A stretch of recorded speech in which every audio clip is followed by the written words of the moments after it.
Selamat pagi pemirsa, saya Nita Nurhidayati melaporkan langsung dari Desa Sukamaju, Kecamatan Sukarukun, Kabupaten Damai Santosa. Saat ini saya sedang berada di jalan utama yang menjadi akses penting bagi warga desa, terutama untuk Dusun 1 dan Dusun 2. Jalan ini setiap harinya dilalui oleh warga untuk pergi ke pasar, ke sekolah, maupun ke ladang. Namun sayangnya hingga saat ini kondisi jalan masih berupa jalan berbatu dan belum pernah tersentuh pengaspalan.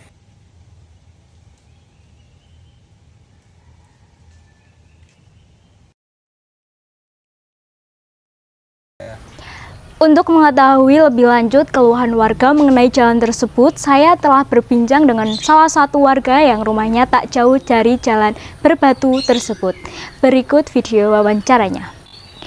Ibu Siti, bagaimana pendapat Anda mengenai jalan berbatu tersebut?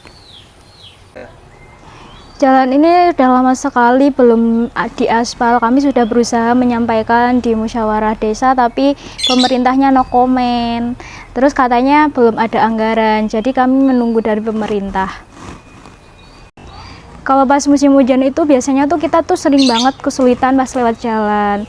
Terus kalau misalkan ada anak-anak nih pulang sekolah, nah itu kadang sering jatuh soalnya jalannya licin. Apakah jalan ini menjadi akses penting untuk aktivitas warga? Penting sekali, Mbak. Ini adalah jalan satu-satunya yang ada di desa kami. Biasanya kalau misalkan musim panen itu sering banget dilewati truk buat ngangkut barang. Tapi sering terpelosok karena jalannya nggak rata. Di musim penghujan seperti saat ini, batu-batu menjadi licin dan membuat jalan sulit dilewati. Tak jarang warga mengalami kecelakaan ringan karena tergelincir. Sedangkan saat musim kemarau, debu dari jalan berbatu ini sangat mengganggu pengguna jalan, terutama pengguna motor dan warga yang berjalan kaki. Jalan ini juga tidak memiliki drainase yang baik sehingga sering terjadi genangan di beberapa titik. Bahkan beberapa warga mengeluhkan bahwa banjir kecil sering mengenangi jalan setelah hujan deras. Kondisi ini tentu saja membuat akses warga semakin terganggu, terutama saat mereka harus pergi ke pasar atau ladang. Kami juga mencoba menghubungi kepala dusun setempat, Bapak Ridwan, yang mengatakan bahwa rencana perbaikan jalan sudah masuk dalam program desa. Beliau mengatakan kami sudah diajukan ke dalam rencana kerja pemerintah desa. Harapannya bisa direalisasikan tahun depan. Memang butuh proses dan anggaran yang tidak sedikit, tapi kami juga terus berusaha agar warga bisa menikmati jalan yang lebih baik. Bapak Ridwan juga menambahkan bahwa pemerintah desa sedang mencari sumber pendanaan alternatif untuk mempercepat pembangunan jalan ini. Berdasarkan data yang kami terima, pemerintah telah mengalokasikan anggaran cukup besar untuk perbaikan infrastruktur. Namun di lapangan kenyataannya berbeda. Selain itu, kualitas bahan material yang digunakan dalam pembangunan jalan kerap dipertanyakan, sehingga mempercepat kerusakan.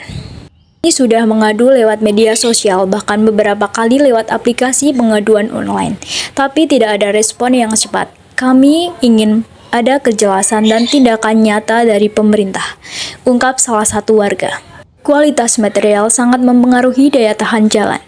Jika digunakan bahan yang tidak sesuai standar, maka jalan akan mudah rusak meskipun belum lama dibangun. Pengawasan dan evaluasi terhadap kontraktor juga sangat penting agar hal ini tidak berulang. Namun yang paling mengecewakan adalah kurangnya transparansi dan komunikasi antara pemerintah dan masyarakat. Jalan yang masih berbatu yang belum diaspal mungkin terdengar seperti sepele ya bagi sebagian orang, namun untuk warga desa Sukamaju ini adalah persoalan yang nyata karena berdampak langsung untuk kehidupan harian mereka. Perbaikan jalan bukan hanya soal infrastruktur saja, tetapi keselamatan, akses pendidikan, dan juga perekonomian warga. Dengan demikian, masyarakat menunggu perhatian serius dari pemerintah untuk segera menangani permasalahan jalan rusak ini. Tentu saja harapan mereka adalah agar anggaran yang sudah disiapkan agar digunakan dengan efektif dan perbaikan jalan dapat segera dilakukan demi keselamatan dan kenyamanan bersama. Dari Desa Sukamaju, saya Nita Nurhidayati melaporkan untuk Berita Harian. Terima kasih telah menyaksikan, sampai jumpa di liputan selanjutnya.